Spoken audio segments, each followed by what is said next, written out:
Hello students, welcome back to my channel. Myself Deepali Shah and you are watching Deepali Ma'am Science Classes. तो कैसे हो आप लोग? I hope आप लोग सारे अच्छे हो। तो मैंने आज जो मैं आप लोगों को बताने वाली हूँ, जिसमें मैंने आप लोगों को माइक्रो ऑर्गेनिजम्स का 2 सेशन मैंने ऑलरेडी कर रखा है, और जिसने वो वीडियो नहीं देखा है तो आप लोग मेरे चैनल पे जाके दोनों वीडियो देख सकते हो। ठीक है, आज मेरा 3rd सेशन है माइक्रो ऑर्गेनिजम्स का, जिसमें मैं आज आप लोगों को माइक्रो ऑर्गेनिजम्स के वायरसेस एंड एल्गी के बारे में बताऊँगी। ठीक है, साथ में आप लोगों को फूड कंटेमिनेशन, फूड प्रिजर्वेशन और फूड पॉइजनिंग क्या होता है इसके बारे में बताऊँगी। सो आप लोग वीडियो में बने रहें और पूरा वीडियो लास्ट तक देखें। ठीक है, तो हम लोग स्टार्ट करते हैं। माइक्रो ऑर्गेनिजम्स, ठीक है, तो हम लोग स्टार्ट करते हैं एल्गी से। ओके, एल्गी क्या है? ये जो है ना, जहाँ पे स्टैग्नेंट वाटर होता है, वहाँ पे आप जैसे आप कभी भी मान लो कि देखना कि जहाँ पे पानी बहुत दिनों तक ठहरा हुआ रहता है, वहाँ उस पानी का कलर जो होता है ना, वो थोड़ा ग्रीन कलर का होने लगता है। उसके ऊपर जो है ना, वो एक स्कम लाइक आपको ऊपर से एकदम कुछ तैरते हुए दिखाई देते हैं। तो वो जो है ना, वो एक्चुअली में क्या होता है, वो एल्गी होता है। ठीक है, वो क्या होता है, एल्गी होता है। जैसे मान लो कि अगर आप कभी भी विलेज में जाते हो, कभी गांव जाते हो, तो वहाँ पे मान लो कि जहाँ कोई भी तालाब वगैरह होता है, तो वो पानी अगर वहाँ पे जमा रह, वो पानी ऑब्वियसली वहाँ जमा रहेगा जब तालाब है, तो वो पानी अगर यूज़ नहीं होता वहाँ पे, उसका कलर देखना कि वो थोड़ा सा ना बल्कि एकदम ट्रांसपेरेंट नहीं होता, उसका कलर जो होता है वो ग्रीन कलर में दिखने लगता है। तो वो इसलिए होता है क्योंकि वहाँ पे एल्गी जो होते हैं वो ग्रो करने लगते हैं। ठीक है, तो ये एल्गी जो है वो एक प्लांट लाइक ऑर्गेनिज्म है। ठीक है, जो कहाँ पे पाया जाता है, जैसे पॉन्ड हो गया, फिर रॉक हो गया, या जहाँ पे बहुत ही मॉइस्ट एरिया होता है, डैम्प एरिया होता है, वहाँ पे ये ग्रो करते हैं। ठीक है, या मान लो जैसे बहुत पुराने घर होते हैं जो सिर्फ ईंट की दीवारें होती है, तो वहाँ पे भी जो है ना, उस पर पैचेस दिखने लगते हैं। ठीक है, तो वो भी क्या होता है, वो भी एक टाइप का एल्गी होता है। ओके, तो ये एल्गी होते हैं। अब यहाँ के कुछ एग्जांपल्स मैं आपको बता देती हूँ कि एग्जांपल्स क्या है। जैसे वॉल्वॉक्स हो गया, ठीक है, क्लैमिडोमोनास हो गया, रोडोफाइटा हो गया, क्लोरेला हो गया।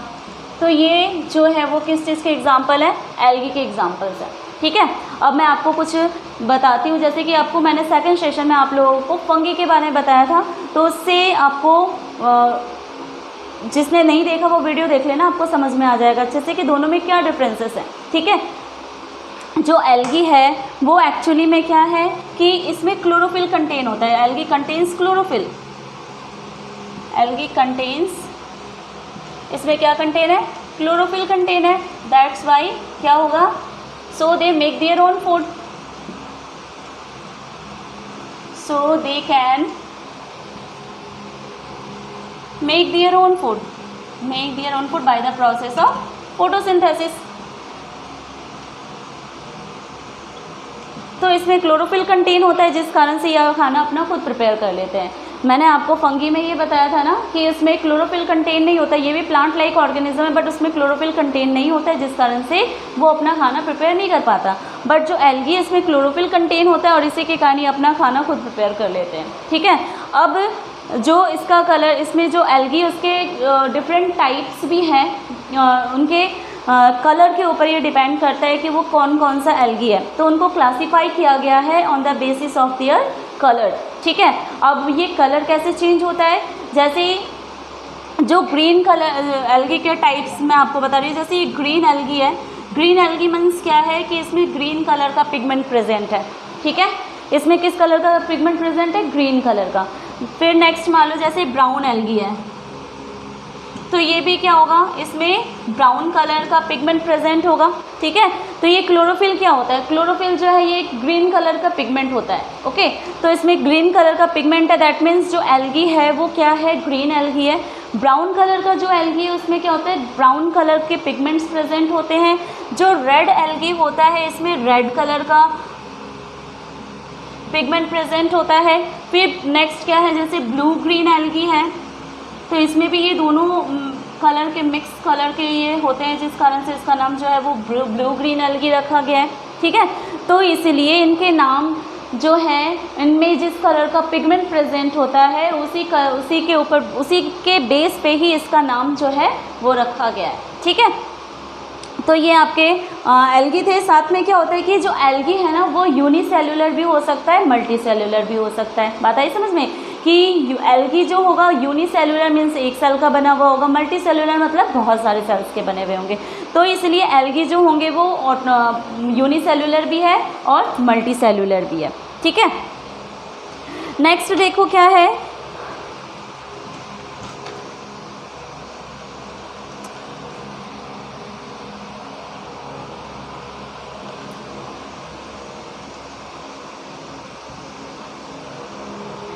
हम इसके कुछ यूज़फुल एस्पेक्ट्स के बारे में देखेंगे कि यूज़फुल, ये हमारे लिए यूज़फुल कैसे है, यूज़फुल एस्पेक्ट्स ऑफ एल्गी।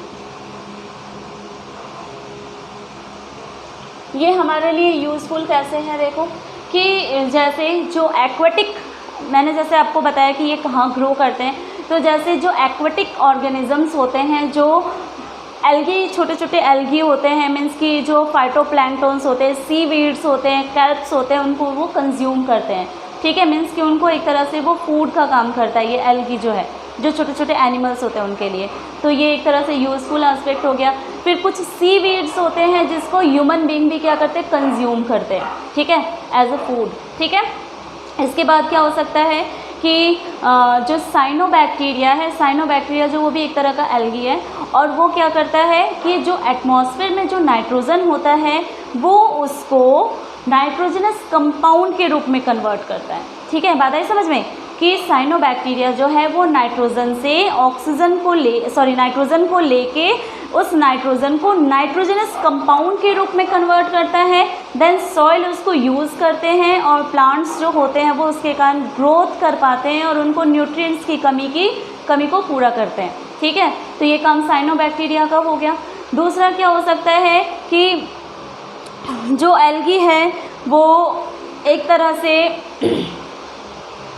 मैं पॉइंट लिख दूं पहले आपको, क्या है फर्स्ट पॉइंट कि seaweeds, phytoplanktons, seaweeds, phytoplanktons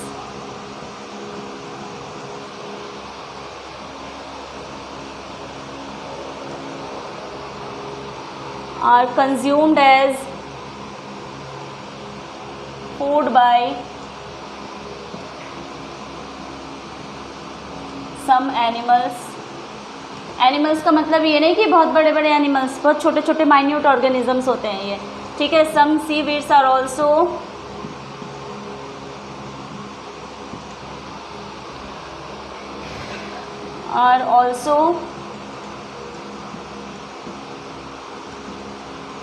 eaten by human beings। ठीक है, इसके बाद algae are also used to make algae are also used to make gelatin and ice cream। ठीक है, आइसक्रीम और जिलेटिन बनाने में भी एल्गी जो है वो यूज़ किए जाते हैं। फिर जो मैंने अभी आपको बताया कि साइनोबैक्टीरिया जो है वो क्या करता है, एटमॉस्फेयर से cyanobacteria traps nitrogen from atmosphere and change into nitrogenous compounds. ठीक है, नाइट्रोजनस कंपाउंड्स के रूप में कन्वर्ट करते हैं। Then they are often used to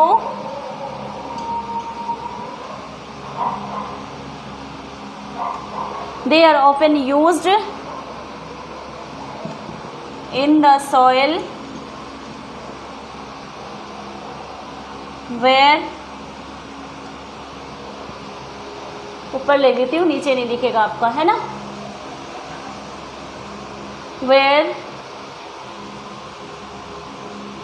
where crops are growing to make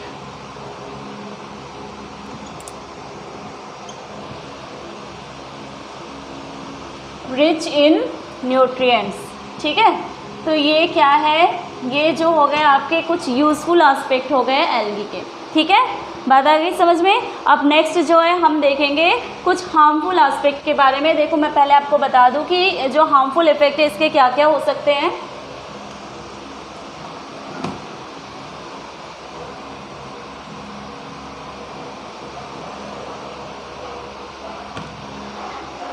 देखो आपको एक मैं नया वर्ड बताऊंगी, यूट्रोफिकेशन, ठीक है। जो हार्मफुल इफेक्ट्स है ना इसके, हार्मफुल एस्पेक्ट्स क्या है, यूट्रोफिकेशन। देखो यूट्रोफिकेशन क्या है कि जो कुछ एल्गी जो है वो क्या करते हैं कि पूरे जहाँ पे वाटर होता है ना उस सरफेस को, ऊपर वाले सरफेस को पूरी तरह से वो कवर कर देता है। ये बहुत जल्दी रिप्रोड्यूस करते हैं, ठीक है। बहुत जल्दी रिप्रोड्यूस होने के कारण इसमें बहुत जल्दी जो है वो ग्रोथ होता है और उस ग्रोथ के कारण वो पूरे एरिया को, सरफेस एरिया को वो पूरी तरह से कवर कर देते हैं और वो पूरा एरिया जो है वो ढक जाता है उससे, जिस कारण से जो एटमॉस्फेयर में जो ऑक्सीजन है या जो लाइट है वो क्या होता है कि उस पानी के अंदर नहीं पहुंच पाता, ठीक है। जिससे जो एक्वेटिक ऑर्गेनिजम्स होते हैं उनको ना ऑक्सीजन मिल पा रहा है ना लाइट मिल पा रहा है। तो ऐसे में क्या होता है कि वो जो एक्वेटिक ऑर्गेनिजम्स है वो धीरे धीरे करके एक एक करके वो ख़त्म होते जाते हैं, वो डेड होते जाते हैं, ठीक है। तो जिस कारण से वो डेड होते जाएंगे, वाटर पोल्यूट भी होगा, साथ में इसी प्रोसेस को ही क्या कहते हैं, इसी फिनोमेना को ही यूट्रोफिकेशन कहते हैं, ठीक है। माइक्रो जो ऑर्गेनिजम्स, एक्वेटिक ऑर्गेनिजम्स वो ख़त्म हो रहे हैं एक एक करके, ये जो ये और जो एल्गी के कारण हो रहे हैं, जैसे मैंने आपको पूरा प्रोसेस बताया, तो ये पूरा प्रोसेस जो होता है वो यूट्रोफिकेशन कहलाता है, ठीक है। दूसरा क्या हो सकता है इसका हार्मफुल इफेक्ट कि जो एल्गी है उसकी वजह से ये जो वाटर में कुछ पॉइजनस सब्सटेंसेस को ये रिलीज़ करते हैं, टॉक्सिन्स को रिलीज़ करते हैं। तो ये टॉक्सिन्स जो है वो ऑब्वियसली उस पानी में ही रहेगा, है ना। जिस जहाँ पे वो ग्रो कर रहा है वहाँ पे अगर वो रिलीज़ कर रहा है तो उस रिलीजिंग की वजह से वो टॉक्सिन्स जो होंगे वो उसी एरिया में, उस पानी में ही रहेगा, ठीक है।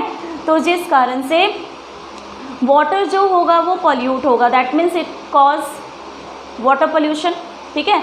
इसके कारण वाटर पोल्यूशन हो रहा है। और आपका और एक नेक्स्ट क्या हो जाएगा कि जो एल्गी है ये एक तरह से जो सी बीचेज है उसमें फाउलिंग की भी, जैसे उसमें स्मेल वगैरह जो आती है वो भी किसके कारण, वो एल्गी के कारण आती है। तो ये आपके क्या हो गए हार्मफुल एस्पेक्ट्स। नेक्स्ट जो टॉपिक है हमारा क्या है, वायरसेस। देखो वायरसेस में क्या हो जाएगा कि वायरस जो है ये भी एक माइक्रोस्कोपिक ऑर्गेनिज्म है, ठीक है। वायरसेस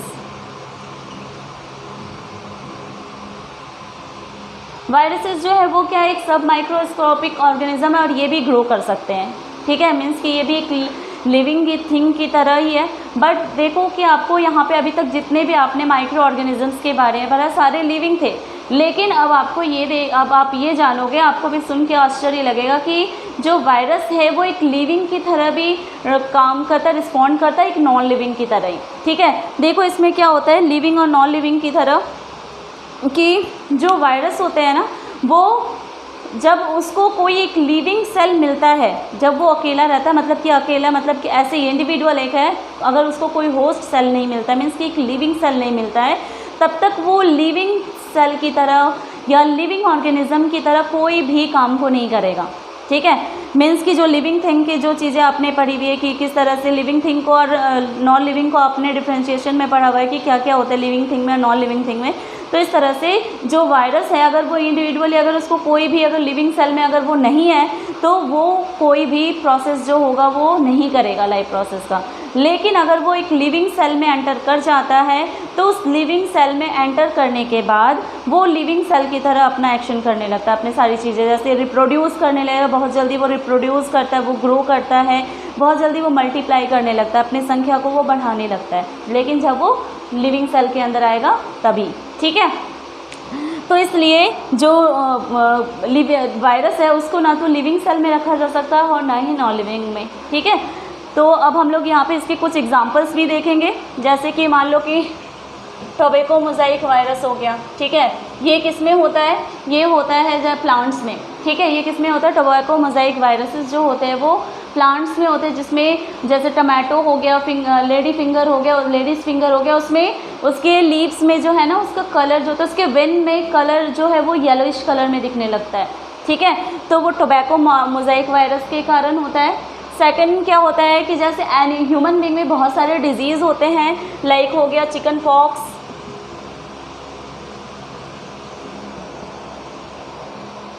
न्यूमोनिया, न्यूमोनिया नहीं, चिकन पॉक्स हो गया, इसके बाद एड्स हो गया, हाँ, इसके बाद आपका आ सकता है मम्स के बाद आ सकता है इन्फ्लुएंज़ा, इसके बाद आ सकता है आपका मीज़ल्स, ठीक है, एक्सेट्रा। ये सारी बीमारियां जो होती है वो किस में होती है? ह्यूमन बीइंग में होती है, ठीक है। ये आज के इसके हार्मफुल एस्पेक्ट्स हैं, ठीक है। थर्ड में क्या हो सकता है कि जैसे कुछ एनिमल्स हैं लाइक कैटल हो गया, पिग, इसके बाद बफेलो, शिप, इन सारे में भी क्या होता है कि माउथ और फीट में डिजीज़ होते हैं, माउथ और फूट डिजीज़ होते हैं, mouth and foot disease in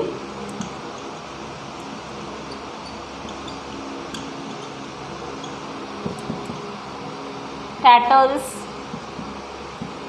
got, sheep,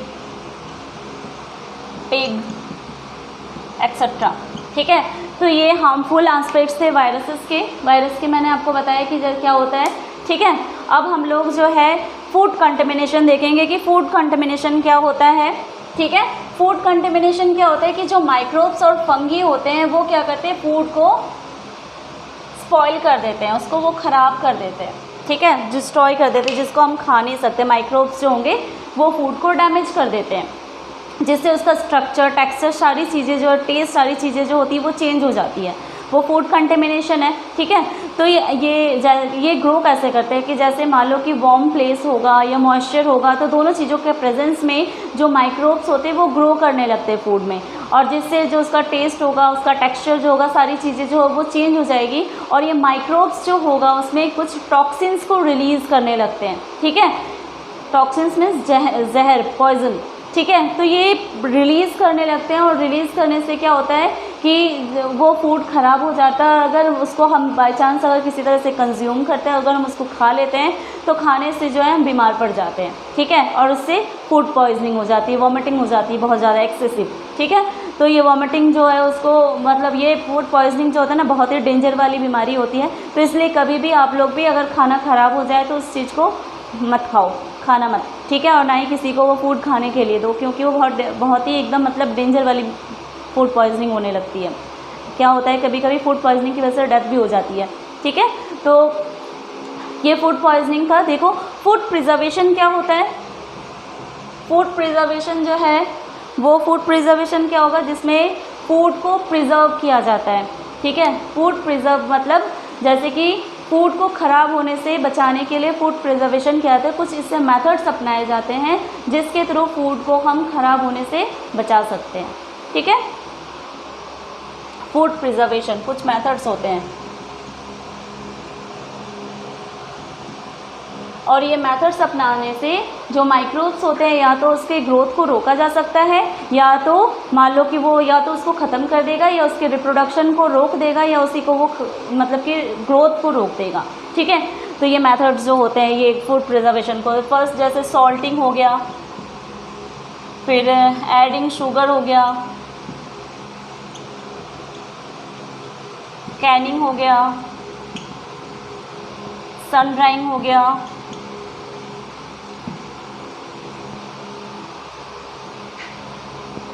refrigeration हो गया,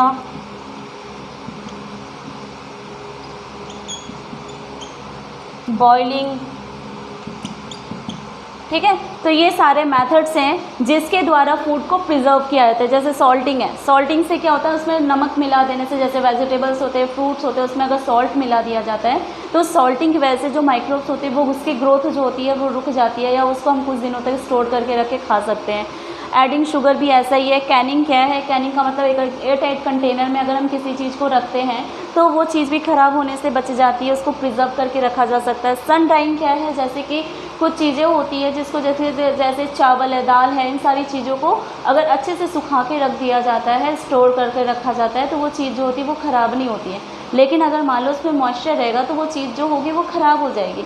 और ऐसे ही कुछ और भी प्रोडक्ट्स होते हैं जिसको सन ड्राइंग के द्वारा प्रिजर्व किया जाता है, ठीक है। रेफ्रिजरेशन क्या है, जिसको फ्रीज में रख के हम लोग उसको ठंडा करके, मतलब कि उसको, जैसे कि मैंने आपको बताया ना कि माइक्रोब्स जो होते हैं उसको वार्मथ चाहिए और मॉइस्चर चाहिए ग्रो करने के लिए। तो जो रेफ्रिजरेशन में मीन्स कि रेफ्रिजरेटर में क्या होता है कि वहाँ का जो टेम्परेचर होता है वो लो होता है, जिस कारण से माइक्रोब्स ग्रो नहीं कर पाते। तो ये रेफ्रिजरेशन जो है वो भी एक बहुत ही अच्छा मेथड होता है फूड प्रिजर्व करने का, और ये आप सबके घर में है ना, क्योंकि आप घर में रखते ही हैं। जैसे कोई सब्ज़ी अगर सुबह बनता है, अगर वो चीज़ हमें नहीं हमने खाया तो हम क्या करते थे, उसको फ्रीज़ में रख देते हैं। दूध जैसे सुबह गर्म करके फ्रीज़ में रख देते हैं ताकि वो ख़राब ना हो। अगर उसको बाहर रख दोगे तो क्या देखोगे कि वो फूड जो है वो ख़राब हो जाता है, ठीक है। फिर बॉइलिंग जो है ये भी क्या है, जिससे माइक्रोब्स जो होते हैं वो डिस्ट्रॉय हो जाते हैं बॉईल करने से, ठीक है। तो ये तो था आपका फूड प्रिजर्वेशन के मेथड्स। तो स्टूडेंट्स, आपको कैसा लगा मेरा वीडियो? आपको ये 3 सेशन में मैंने आपको माइक्रो ऑर्गेनिज्म का चैप्टर करवाया, तो आप लोग प्लीज़ पूरा चैप्टर देखो और स्टार्टिंग से लेके एंड तक देखो, ताकि आपको पूरी जो टॉपिक्स जो भी मैंने आपको बताए पूरा अच्छे से क्लियर हो, ठीक है। ये सारे मेहनत मैं आप लोगों के लिए कह रही हूँ ताकि आप लोगों को कोई भी डिफ़िकल्टीज़ ना आए समझने में, उस कॉन्सेप्ट को क्लियर करने में। तो ये वीडियो जो है वो आपके लिए है और आप लोग इसको पूरा देखो, ठीक है। और जिस बच्चे ने सब्सक्राइब नहीं करा है वो सब्सक्राइब करो, और वीडियो अगर अच्छा लगे तो प्लीज़ आप लोग वीडियो में लाइक भी करना, ताकि मुझे अप्रिशिएशन मिले कि हाँ आप लोगों को मेरा वीडियो पसंद आ रहा है, ठीक है। तो प्लीज़ लाइक करना ना भूलें। Okay, thank you.